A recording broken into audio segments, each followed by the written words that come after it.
Subscribe பட்டனை அமுக்குங்க, bell பட்டனை அமுக்குங்க. வாழ்க வளமுடன். இப்படிக்கு பாட்டி வைத்தியம். வணக்கம்ப்பா, உங்கள் பாட்டி பேசுகிறேன். இப்போ நான் பாதாம் மிஷினில் ஒரு கீர் செஞ்சு காட்ட போகிறேன்ப்பா. இந்த வெயில் காலத்துக்கு ரொம்ப குளிச்சு உடம்புக்கு நல்லது.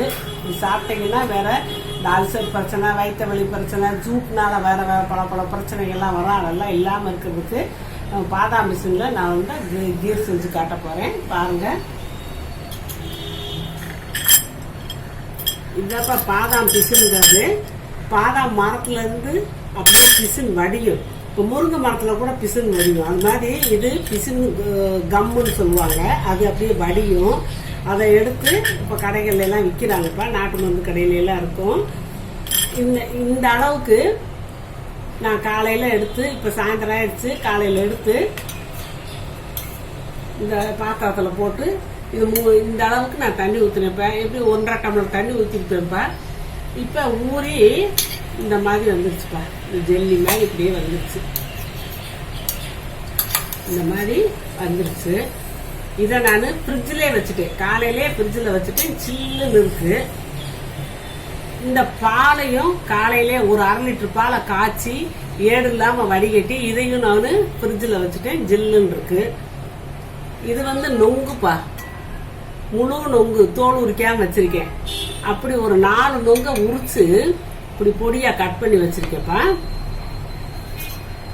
இது வந்து சாரப்பருப்பு, நம்ம நட்ஸ்ன்னு சொல்றோம் இல்லையா, முந்திரி, பாதாம், அந்த மாதிரி இது ஒரு நட்ஸ் தான் சாரப்பருப்பு.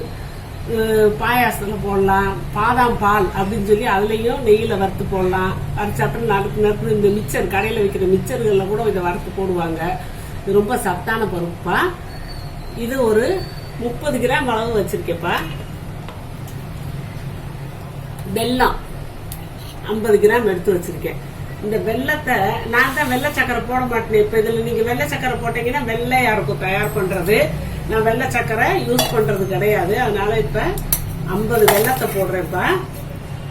போட்டு இது முங்குற அளவுக்கு தண்ணியை ஊத்தி, இந்த மாதிரி முங்குற அளவுக்கு தண்ணியை ஊற்றி அடுப்புல வச்சு நம்ம கரைச்சிருவோம். பாகெல்லாம் காய்ச்சல கரைக்க போறோம். சாரப்பருப்பை வறுக்கிறதுக்குப்பா இது வந்து 1/2 ஸ்பூன், சின்ன ஸ்பூன்ல 1 ஸ்பூன் ஊத்துறப்ப நெய் வச்சு இந்த சாரப்பருப்பு போட்டாச்சு.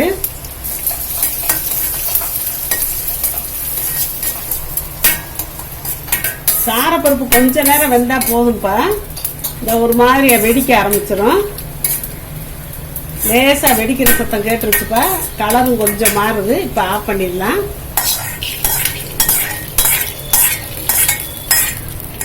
இந்த பாதாம் பிசுனை போட்டுக்கலாம்ப்பா. பிசுனை வந்து நான் குடிக்கிற தண்ணியில தான்ப்பா வச்சேன். சும்மா நீங்க குடிக்க பாத்திரங்கள் தண்ணியில எல்லாம் வைக்கக்கூடாது. ஏன்னா நம்ம அப்படியே நம்ம யூஸ் பண்றதுனால குடிக்கிற தண்ணியை தான் ஊற்றி ஊற வைக்கணும். பாலை ஊத்துறப்ப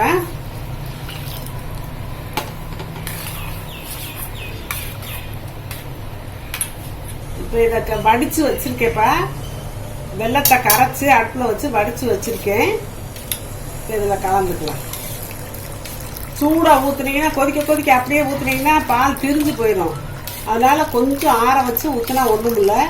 ஏற்கனவே இந்த இது ஏற்கனவே ஜில்லுன்னு தான் இருக்கு. பால், பாதாம் பிசுனெல்லாம் ஒன்றும் ஆகாது. இப்போ பாருங்க, அது மாதிரி பாயாசம் மாதிரி தெரியும். பாயாசத்தில் ஜவ்வரிசிமே அப்படி காக்குள்ள அந்த மாதிரி இருக்கு அந்த பாதாம் பிசுனு. இப்போ இதில் நம்ம நொங்கு நறுக்கி வச்சிருக்க நொங்கு போட்டுக்கலாம்ப்பா.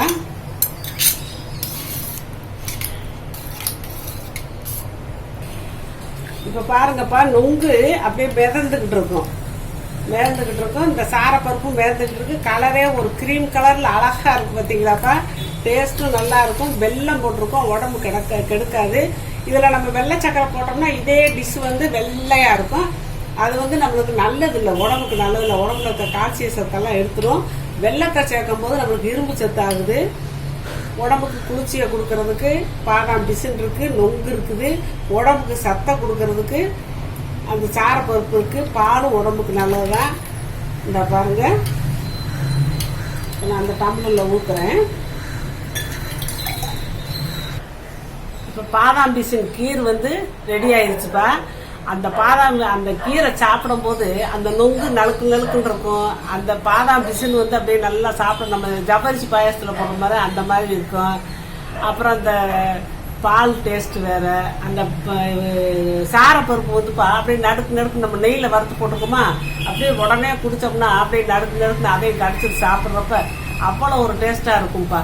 இதில் வேணும்னா கிரீம், இந்த வெண்ணிலா ஐஸ்கிரீம் விற்கிதுல, அதை கூட அந்த ஃப்ளேவரோட வாங்கி கொஞ்சம் கலந்துக்கிட்டிங்கன்னா உங்களுக்கு இன்னும் கொஞ்சம் டேஸ்ட்டாக நல்லா இருக்கும். இதில் நம்ம கிஸ்மிஸ் பழம் போட்டுக்கலாம், முந்திரி பருப்பு போட்டுக்கலாம், என்ன வேணாலும் போட்டுக்கலாம். இப்போதைக்கு எனக்கு இது போதும் அப்படிங்கிறதா தோணுச்சு, நான் செஞ்சுட்டேப்பா. இந்த மாதிரியே நீங்கள் செஞ்சு சாப்பிட்டு பாருங்க, சூப்பராக இருக்கும்ப்பா. வாழ்க வளமுடன். இப்போ நிறைய பேர்ப்பா நான் அவங்க கொஸ்டினுக்கு ஆன்சர் சொல்கிறதுலன்னு கேட்குறாங்க. சொல்லிக்கிட்டு தான் இருக்கேன். நான் அதுக்குன்னு சொல்லி பார்வையாளர்கள் கேள்வி பதில் நான் போட்டிருக்கேன். அதை பார்த்துக்கோங்கப்பா. அதை பார்த்தீங்கன்னா உங்களுக்கு தெரியும். நான் வரிசையாக கேள்வி பதில் போட்டுக்கிட்டே இருக்கேன். அதில் போட்டு பார்த்தீங்கன்னா நீங்கள் கேட்ட கேள்விக்கெல்லாம் நான் பதில் சொல்லிடுறேன்ப்பா. அதை கட்டாயம் நீங்கள் பார்த்து தெரிஞ்சுக்கோங்க. சப்ஸ்கிரைப் பட்டனை அமுக்குங்க, பெல்லு பட்டனை அமுக்குங்க. வாழ்க வளமுடன். இப்படிக்கு பாட்டி வைத்தியம்.